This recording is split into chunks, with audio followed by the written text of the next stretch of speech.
जय हिंद प्यारे दोस्तों, आप सभी का स्वागत है ज्ञानपीठ जीके पॉइंट के इस यूट्यूब चैनल पर। दोस्तों, उत्तर प्रदेश पुलिस भर्ती 2024 के लिए मैं आपके लिए लेके आया हूँ स्पेशल मॉक टेस्ट, जिसमें हम जीके, जीएस और करंट अफेयर के क्वेश्चन को डिस्कस करेंगे। इसमें साथ साथ हमने कंप्यूटर के क्वेश्चन भी शामिल किए हैं, तो आप मेरे साथ बने रहिएगा इस मॉक टेस्ट में। तो शुरू करते हैं आज का मॉक टेस्ट। पहला प्रश्न आपकी स्क्रीन पर क्या कहता है दोस्तों?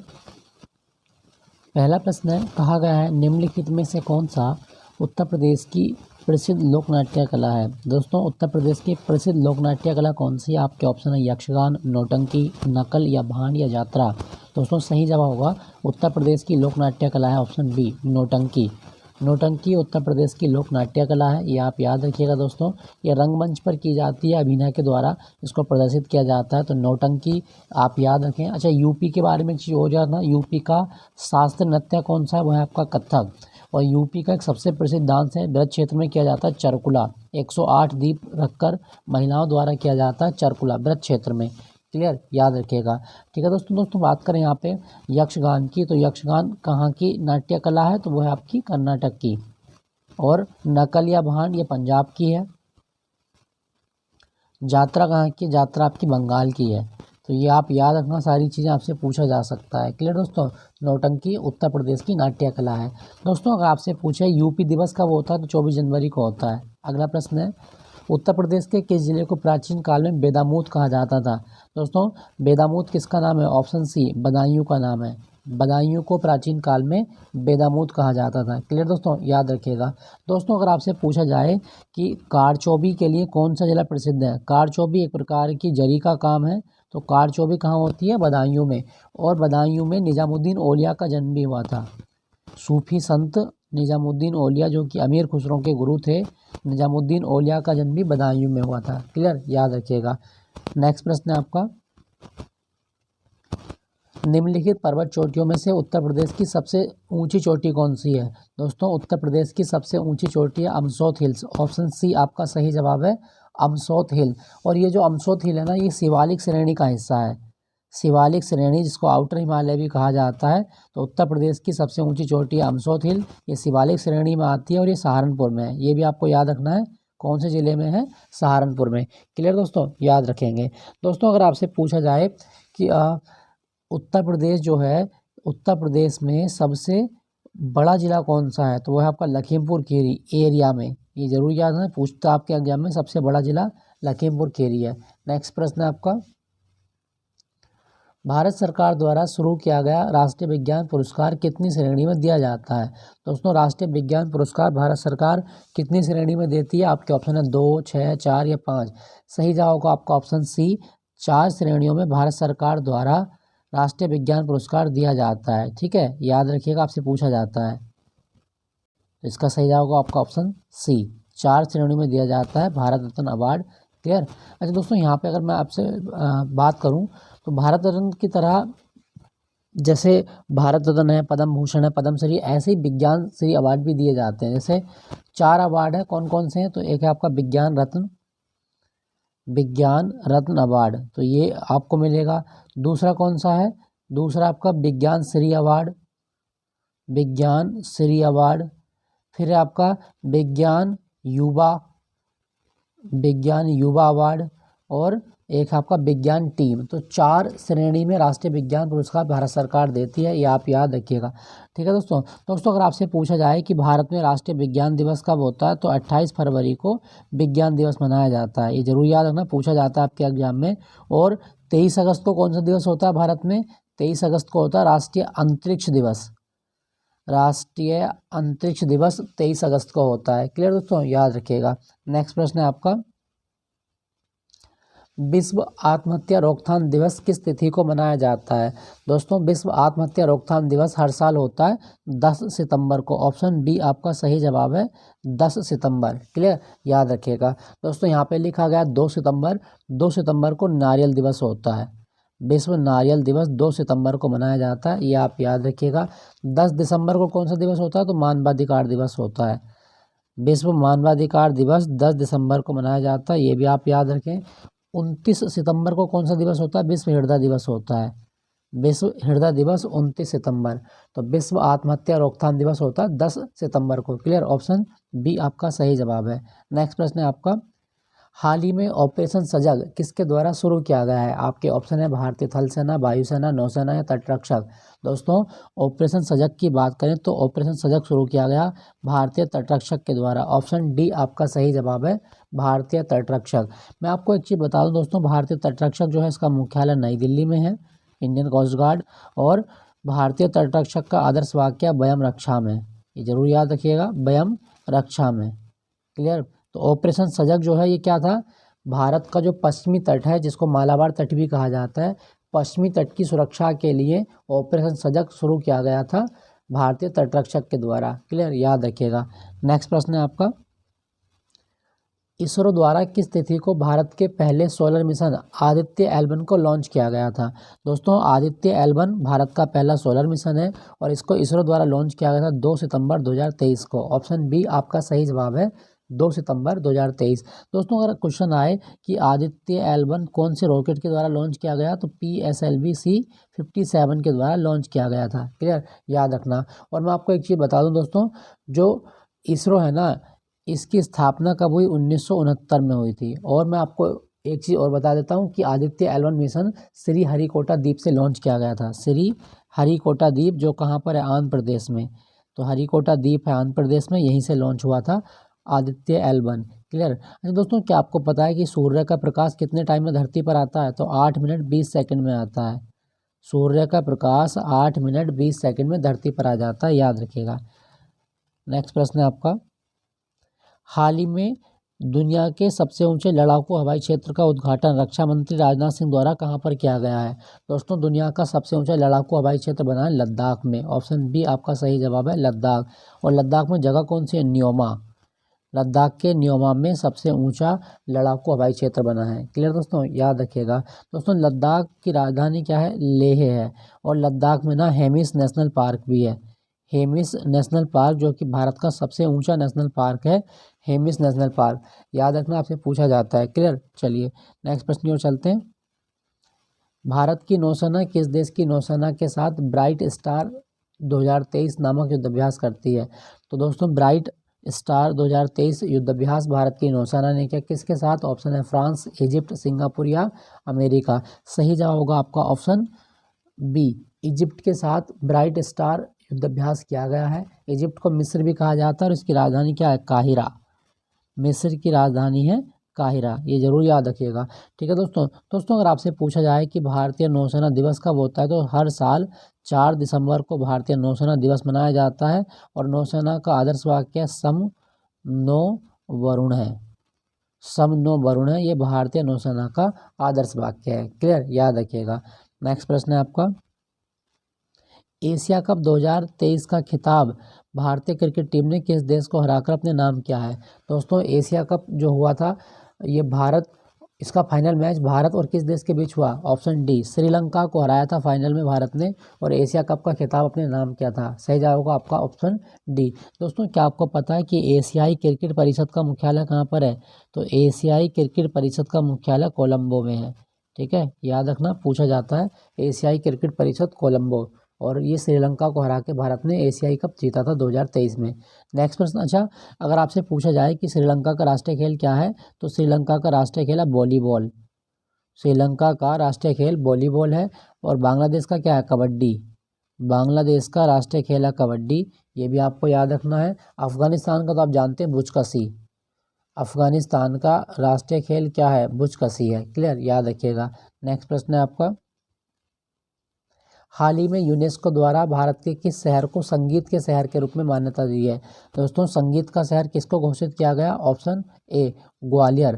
ग्वालियर को यूनेस्को द्वारा संगीत के शहर के रूप में मान्यता दी गई है। आपका ऑप्शन है ऑप्शन ए, ग्वालियर, और ये मध्य प्रदेश में है। दोस्तों, क्या आपको पता है कि संगीत के क्षेत्र में एक अवार्ड मिलता है, ग्रैमी अवार्ड?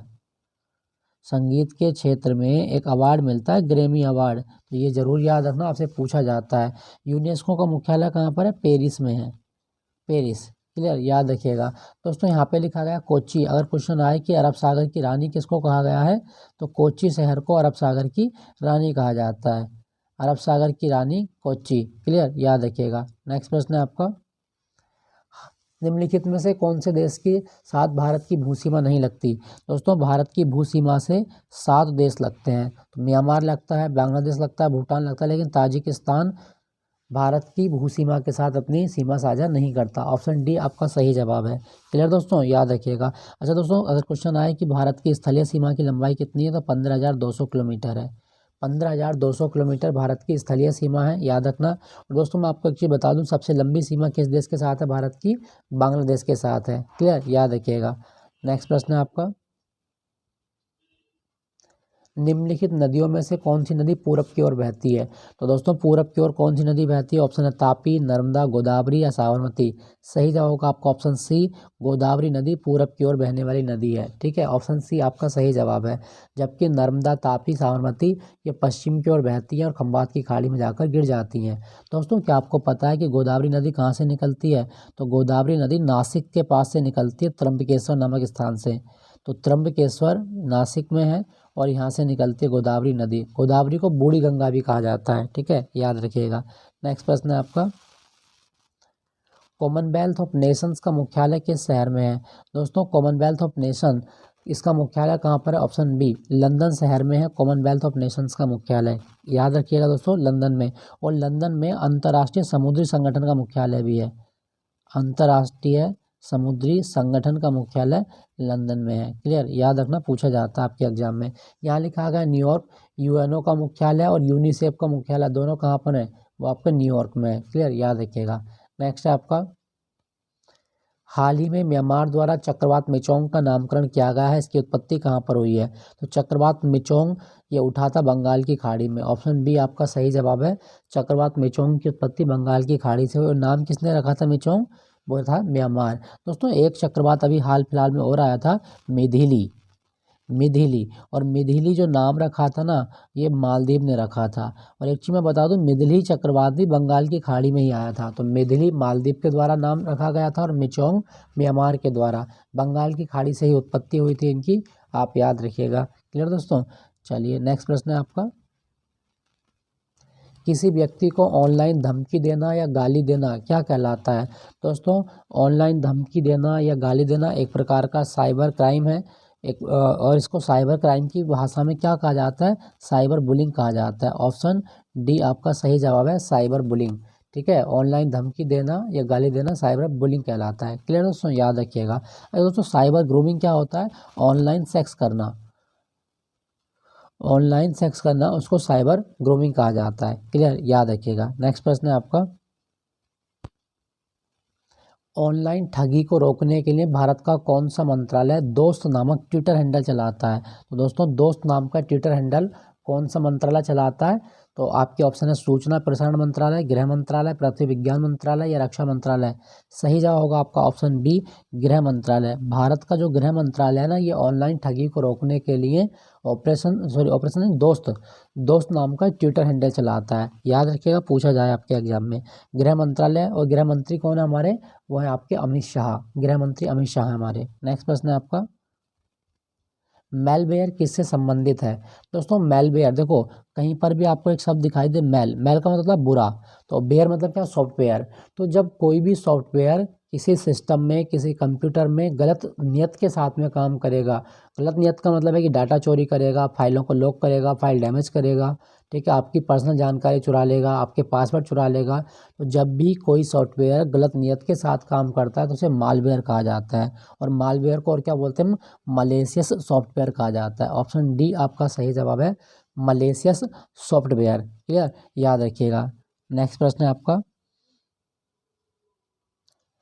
निम्नलिखित में से कौन सा एक मेलवेयर प्रोग्राम है जो अन्य कंप्यूटरों में फैलने के लिए खुद की प्रतिकृति बनाता है?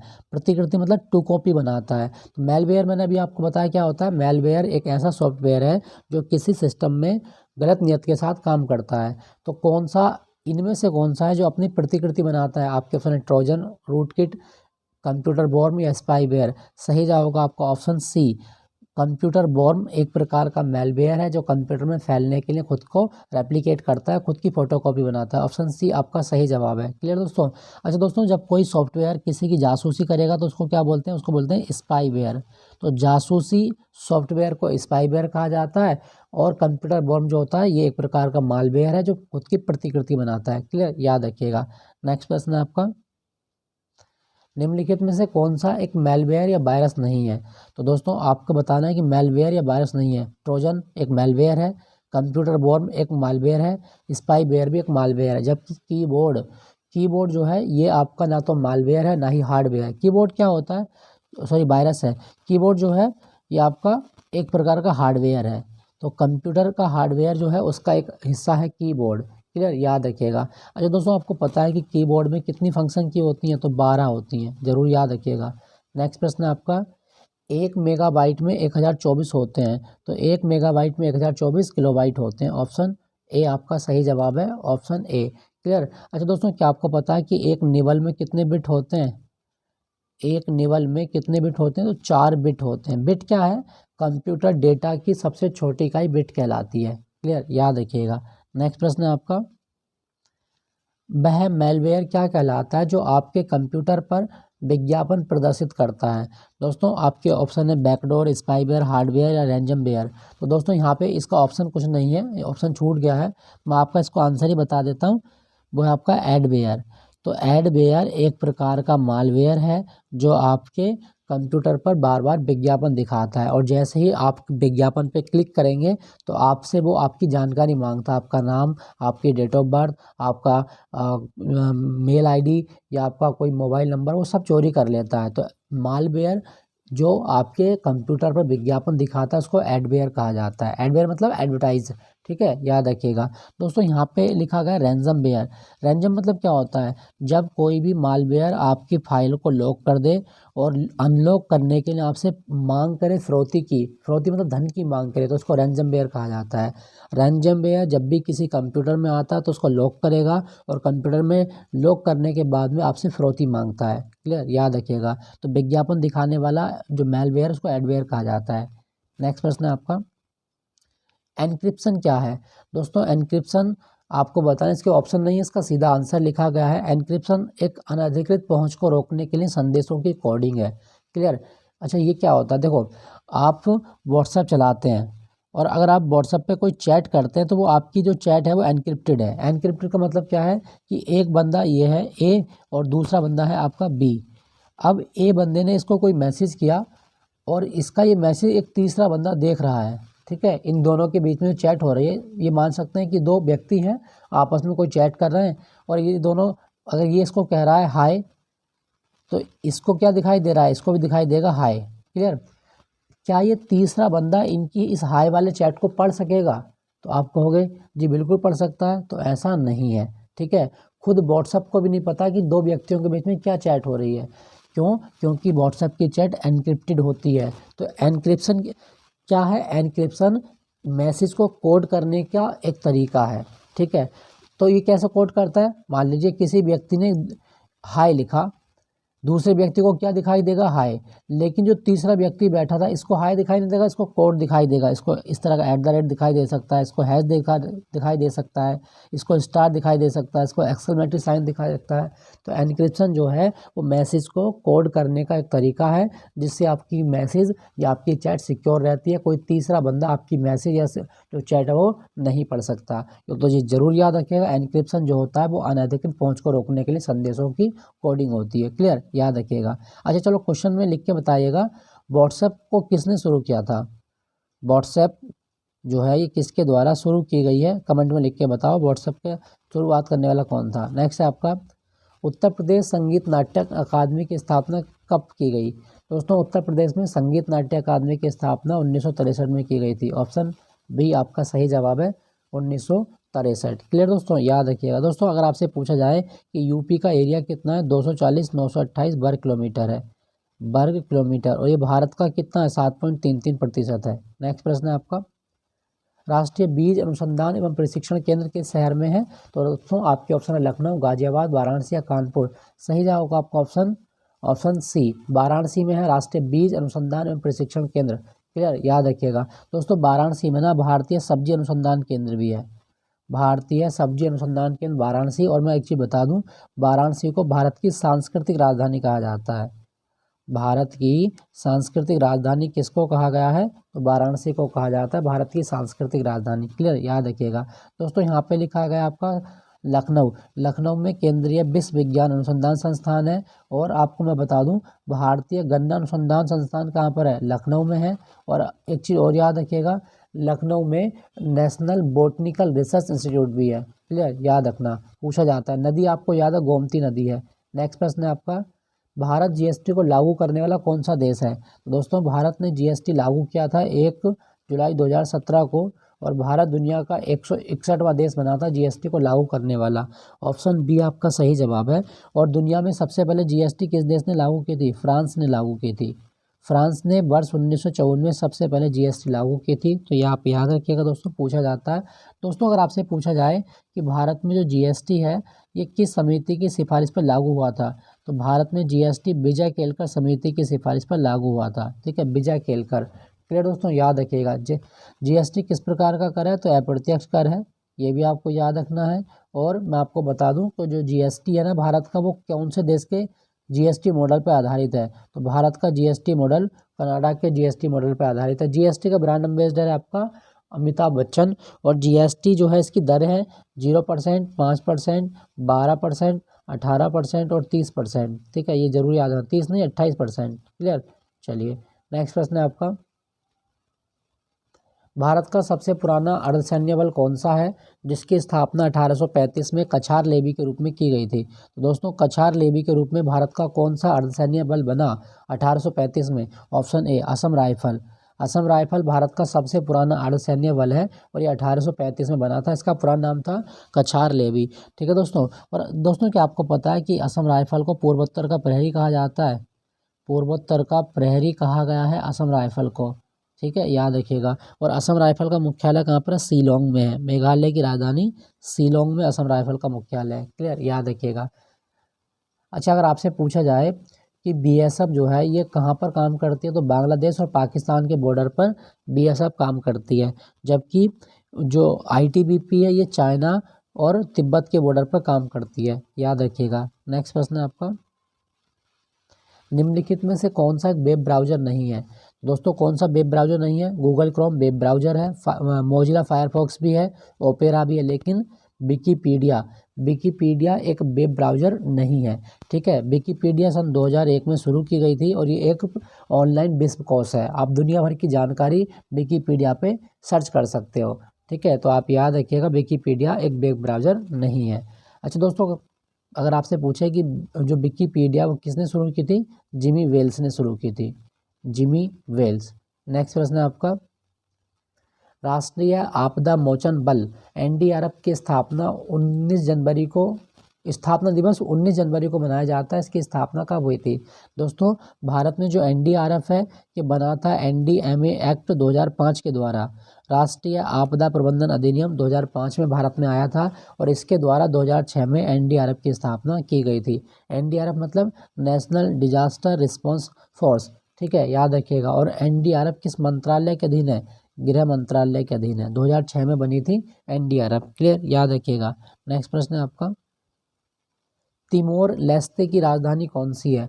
दोस्तों तिमोर लेस्ते आपके ऑप्शन है दिल्ली, बमाको, हनोई या दमिश्क। सही जवाब होगा आपका option A, Delhi Timor Leste की राजधानी है। क्लियर दोस्तों, याद रखिएगा। ये इंडोनेशिया का पड़ोसी देश है आपका। ठीक है, याद रखेंगे। दोस्तों अगर आपसे पूछा जाए जो दमिश्क है किसकी राजधानी है, तो सीरिया की राजधानी है दमिश्क। हनोई जो है वो वियतनाम की राजधानी है, वियतनाम। और माली की राजधानी है बमाको, माली की राजधानी बमाको है। क्लियर, याद रखिएगा। नेक्स्ट प्रश्न है आपका, अंडमान द्वीप समूह को निकोबार द्वीप समूह से अलग करने वाला जल निकाय कौन सा है। दोस्तों अंडमान द्वीप समूह को निकोबार द्वीप समूह से अलग करता है 10 डिग्री चैनल, 10 डिग्री चैनल। अच्छा यहाँ पे लिखा है मन्नार की खाड़ी या पाक स्टेट, तो ये भारत और श्रीलंका के बीच है। मन्नार की खाड़ी या पाक स्टेट भारत और श्रीलंका। क्लियर, याद रखिएगा। दोस्तों यहाँ पे अगर बात करें दो ऑप्शन और हैं आपके, 8 डिग्री चैनल, तो ये मालदीव को मिनिकॉय से अलग करता है। मालदीव को मिनिकॉय से अलग करता है 8 डिग्री चैनल, और 9 डिग्री चैनल ये लक्षद्वीप को मिनिकॉय से अलग करता है। तो ये सारे आप याद रखिएगा, लक्षद्वीप को मिनिकॉय से अलग करता है 9 डिग्री, और मालदीव को मिनिकॉय से अलग करता है 8 डिग्री चैनल। नेक्स्ट प्रश्न है आपका, बाग लगाने की मियावाकी पद्धति किस देश की देन है? दोस्तों बाग लगाने की मियावाकी पद्धति ये जापान की देन है। ऑप्शन बी आपका सही जवाब जापान। दोस्तों जापान की मुद्रा क्या है? येन है। ये बहुत इंपॉर्टेंट है, बहुत आती है एग्जाम में। और दुनिया में सबसे पहले सूरज कहाँ दिखाई देता है? जापान में, इसलिए जापान को उगते सूर्य का देश भी कहा जाता है। क्लियर दोस्तों, याद रखिएगा मियावाकी पद्धति जापान की देन है। नेक्स्ट है आपका, उत्तर प्रदेश में सर्वप्रथम किस पक्षी विहार की स्थापना की गई? तो उत्तर प्रदेश का पहला पक्षी विहार था ऑप्शन सी नवाबगंज पक्षी विहार, और ये कहाँ पर है? उन्नाव में। नवाबगंज पक्षी विहार उन्नाव में है, और ये उत्तर प्रदेश का सबसे पहला पक्षी विहार था। क्लियर दोस्तों, याद रखिएगा। दोस्तों यहाँ पे लिखा गया आपका सैंडी पक्षी विहार, तो ये हरदोई में है। सैंडी पक्षी विहार हरदोई। क्लियर, याद रखिएगा। नेक्स्ट प्रश्न है, अच्छा दोस्तों मैं आपको बता दूं, अगर क्वेश्चन आए ना कि पक्षियों के हृदय में कितने चैम्बर होते हैं, तो 4 चैम्बर होते हैं। और एक व्यक्ति थे भारत में सलीम अली, इनको भारत का बर्डमैन कहा जाता था। क्या आपको पता है कि सलीम अली की आत्मकथा क्या है? The fall of sparrow. The fall of sparrow. ठीक है, याद रखिएगा। नेक्स्ट प्रश्न है आपका, उत्तर प्रदेश के किस जिले में सैफई महोत्सव का आयोजन किया जाता है? एक्चुअली सफाई लिख दिया है, ये सफाई नहीं है, ये सैफई है। सैफई महोत्सव एक प्रकार का सांस्कृतिक कार्यक्रम होता है, और ये कहाँ होता है? सही जवाब होगा आपका ऑप्शन बी, इटावा में। उत्तर प्रदेश में सैफई महोत्सव इटावा में आयोजित किया जाता है। क्लियर दोस्तों, याद रखिएगा। गोरखपुर में कौन सा मेला लगता है? तो खिचड़ी मेला लगता है। खिचड़ी मेला मकर संक्रांति में लगता है गोरखपुर में। और मैं बता दूं कन्नौज, कन्नौज जो है ना, इसको हम क्या बोलते हैं? कन्नौज को इत्र के लिए नगरी कहा जाता है। उत्तर प्रदेश में कन्नौज इत्र के लिए फेमस है, और कन्नौज जो है इसका पूरा नाम था महोदिया। क्लियर, याद रखिएगा। नेक्स्ट प्रश्न है आपका, इलाहाबाद हाई कोर्ट के न्यायाधीश की नियुक्ति कितने वर्ष की आयु के लिए की जाती है? दोस्तों इलाहाबाद हाई कोर्ट का जज 62 वर्ष तक की आयु के लिए नियुक्त किया जाता है। क्लियर, क्या आपको पता है कि इलाहाबाद हाई कोर्ट की स्थापना कब हुई? 1866 में। और जब इलाहाबाद हाई कोर्ट की स्थापना हुई तो आगरा में हुई थी। क्लियर, याद रखिएगा। और इलाहाबाद हाई कोर्ट की एकमात्र खंडपीठ कहाँ पर है? लखनऊ में। इलाहाबाद हाई कोर्ट में कितने जज हो सकते हैं? अधिकतम 160। और इसके पहले मुख्य न्यायाधीश कौन थे? Walter Morgan. वॉल्टर मॉर्गन, याद रखिएगा। नेक्स्ट प्रश्न है आपका, निम्नलिखित में से कौन उत्तर प्रदेश विधानमंडल का अंग नहीं है? दोस्तों उत्तर प्रदेश विधानमंडल में कौन कौन शामिल होते हैं? तो राज्यपाल शामिल होता है, विधानसभा शामिल है, और विधान परिषद। ये तीनों उत्तर प्रदेश विधानमंडल के अंग हैं, जबकि भारत का राष्ट्रपति उत्तर प्रदेश विधानमंडल का अंग नहीं है। क्लियर, याद रखिएगा। दोस्तों यहाँ पे अगर आपसे पूछा जाए कि उत्तर प्रदेश विधानसभा की सीटें कितनी है, तो 403, और विधान परिषद की कितनी है, तो 100 सीटें हैं। यूपी के पहले राज्यपाल कौन थे? सरोजिनी नायडू उत्तर प्रदेश की पहली राज्यपाल थी। ये आप याद रखिएगा। ये दोस्तों याद रखें। नेक्स्ट प्रश्न है आपका, किस वर्ष गंगा नदी में पाई जाने वाली गंगा डॉल्फिन को उत्तर प्रदेश का राजकीय जलजीव घोषित किया गया? तो दोस्तों आप याद रखिएगा, राजकीय जलजीव यूपी का क्या है? गंगा डॉल्फिन। और ये 2023 में, अक्टूबर 2023 में गंगा डॉल्फिन जो है ये राजकीय जलजीव घोषित की गई है उत्तर प्रदेश की। अच्छा दोस्तों, क्या आपको पता है कि भारत में डॉल्फिन दिवस भी होता है? तो 5 अक्टूबर को भारत में डॉल्फिन दिवस होता है। ये जरूर याद रखना, 5 अक्टूबर डॉल्फिन दिवस। नेक्स्ट प्रश्न है आपका, उत्तर प्रदेश में वह स्थान कौन सा है जहाँ पर भगवान बुद्ध इंद्र व ब्रह्मा के साथ अपनी स्वर्ग में अपनी माता को उपदेश देने के बाद यहीं पर धरती पर उतरे थे? तो दोस्तों उत्तर प्रदेश में ऐसा कहा जाता है बौद्ध ग्रंथों के अनुसार कि भगवान बुद्ध जब स्वर्ग से आए थे धरती पे, तो सबसे पहले उन्होंने यहीं पर कदम रखा था। वो जगह क्या है? वो आपकी सकीसा। संकिसा वो जगह है जहाँ पर भगवान बुद्ध स्वर्ग में अपनी माता को उपदेश देने के बाद धरती पर आए थे। और ये कौन से ज़िले में है? वो आपकी फर्रुखाबाद में। फर्रुखाबाद। क्लियर, याद रखना, ये पूछा जाता है आपके एग्जाम में। फर्रुखाबाद में जगह है सकीसा। क्लियर दोस्तों, फर्रुखाबाद में किसका जन्म हुआ था? महादेवी वर्मा का जन्म हुआ था। महादेवी वर्मा। हिंदी साहित्य में आधुनिक मीरा कही जाती है महादेवी वर्मा, तो ये भी आपको याद रखना है। दोस्तों अगर आपसे पूछा जाए कि भगवान बुद्ध ने जो पहला उपदेश दिया था वो कहाँ दिया था, तो वो दिया था सारनाथ में। और भगवान बुद्ध का जो महापरिनिर्वाण है, मृत्यु जो है वो कहाँ हुई थी? वो हुई थी कुशीनगर में। तो भगवान बुद्ध की मृत्यु कुशीनगर में हुई, याद रखिएगा। दोस्तों मैं आपको एक चीज़ बता दूं, कुशीनगर में ना एक स्तूप भी है और इस स्तूप का नाम क्या है, रामभर स्तूप। तो रामभर स्तूप कौन से ज़िले में है, कुशीनगर में, याद रखना। तो अगर आपसे पूछे कि भगवान बुद्ध स्वर्ग से धरती पर कहाँ उतरे थे, सकिनसा में उतरे थे। नेक्स्ट है आपका, जगत गुरु रामभद्राचार्य दिव्यांग विश्वविद्यालय उत्तर प्रदेश के किस जिले में है। तो दिव्यांग विश्वविद्यालय जिसका नाम क्या है, जगत गुरु श्री राम भद्राचार्य, ये चित्रकूट में है। ऑप्शन बी आपका सही जवाब, चित्रकूट। चित्रकूट बुंदेलखंड का एक जिला है और ये मंदाकिनी नदी के किनारे है, ठीक है, मंदाकिनी नदी।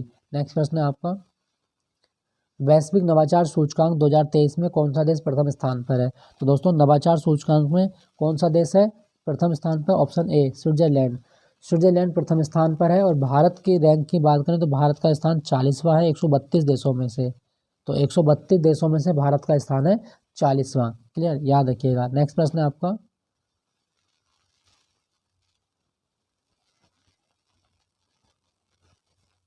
हाल ही में यूनेस्को द्वारा शांति निकेतन को भारत का 41वां यूनेस्को वैश्विक धरोहर घोषित किया गया है। शांति निकेतन किस जिले में है। दोस्तों शांति निकेतन जो है ना, ये 1901 में स्थापित किया गया था रविंद्रनाथ टैगोर के द्वारा। तो रविंद्रनाथ टैगोर ने शांति निकेतन की स्थापना कहाँ की थी, ऑप्शन सी बीरभूम जिले में की थी। बीरभूम जिला पश्चिम बंगाल में है और यहाँ पे शांति निकेतन की स्थापना की गई थी रविंद्रनाथ टैगोर के द्वारा। और इसको अब भारत का 41वां यूनेस्को वैश्विक धरोहर घोषित कर दिया गया है, ठीक है, याद रखिएगा, आपसे पूछा जाता है दोस्तों। क्लियर। अच्छा दोस्तों, अगर आपसे पूछे कि यूनेस्को की कितनी धरोहर हो चुकी है भारत में, तो वो 42 हो चुकी हैं। नेक्स्ट प्रश्न है आपका, निम्नलिखित में से कौन सा देश 5 आइज में शामिल नहीं है। दोस्तों 5 आइज जो है ना, एक प्रकार का अलायंस है, एक प्रकार का गठबंधन है, जिसमें 5 देशों की जो खुफिया एजेंसी हैं वो मिलकर काम करती हैं। इन 5 देशों में कौन कौन देश शामिल हैं, यूके शामिल है, यूएसए शामिल है, ऑस्ट्रेलिया शामिल है और कनाडा शामिल है, कनाडा, उसके साथ साथ न्यूजीलैंड शामिल है। तो ये 5 देशों की जो खुफिया एजेंसी हैं वो साथ मिलकर काम करती हैं और इन 5 देशों को कहा जाता है 5 आइज। तो इसमें यूके शामिल है, अमेरिका शामिल है, ऑस्ट्रेलिया शामिल है, लेकिन फ्रांस 5 आइज में शामिल नहीं है। ये पांचों देश याद रखिएगा, United kingdom, America, Australia, Canada और न्यूजीलैंड, ठीक है, ये 5 देशों को कहा जाता है 5 आइज। क्लियर, याद रखिएगा। नेक्स्ट प्रश्न है, यहाँ पे भी आप देख सकते हैं, ये आपका कनाडा है पहले पे ही, यूएसए है, यूके है, ऑस्ट्रेलिया और न्यूजीलैंड है। नेक्स्ट प्रश्न है आपका, क्वेश्चन आपका अगला, हाल ही में अमेरिका के किस शहर में 3 सितंबर को सनातन धर्म घोषित किया गया है। तो 3 सितंबर को सनातन धर्म कहाँ पे घोषित किया गया अमेरिका में, आपके ऑप्शन है California, San Francisco, Louisville Kentucky या मैरीलैंड। तो दोस्तों अमेरिका का जो लुइसविले शहर है ना, यहाँ पर 3 सितंबर को मनाया जाएगा सनातन धर्म दिवस, ठीक है, ऑप्शन सी आपका सही जवाब है, लुइसविले केंटुकी। दोस्तों आपको एक बड़ी मज़ेदार बात बताता हूँ, ये जो केंटुकी जगह है ना, कभी आपने एक ब्रांड सुनी होगी KFC एक कंपनी है अमेरिका की जो फ्राइड चिकन बनाती है। तो इसमें KFC की फुल फॉर्म क्या होती है, तो KFC की फुल फॉर्म है Kentucky fried chicken, Kentucky fried chicken. तो ये KFC जो है ना, वो अमेरिका में जिस स्थान पर इसका मुख्यालय वो केंटुकी है। केंटुकी एक प्रकार की मुर्गे की प्रजाति भी होती है, ठीक है। तो ये लुइसविले केंटुकी वो शहर है जहाँ पे 3 सितंबर को सनातन धर्म घोषित किया गया है, ठीक है। KFC की फुल फॉर्म भी याद रखिएगा, केंटुकी फ्राइड चिकन। केंटुकी जगह कहाँ पर, अमेरिका में। तो दोस्तों ये था आज का एक बहुत इंपॉर्टेंट मॉक टेस्ट जिसमें करंट और कंप्यूटर के हमने क्वेश्चन शामिल किए थे।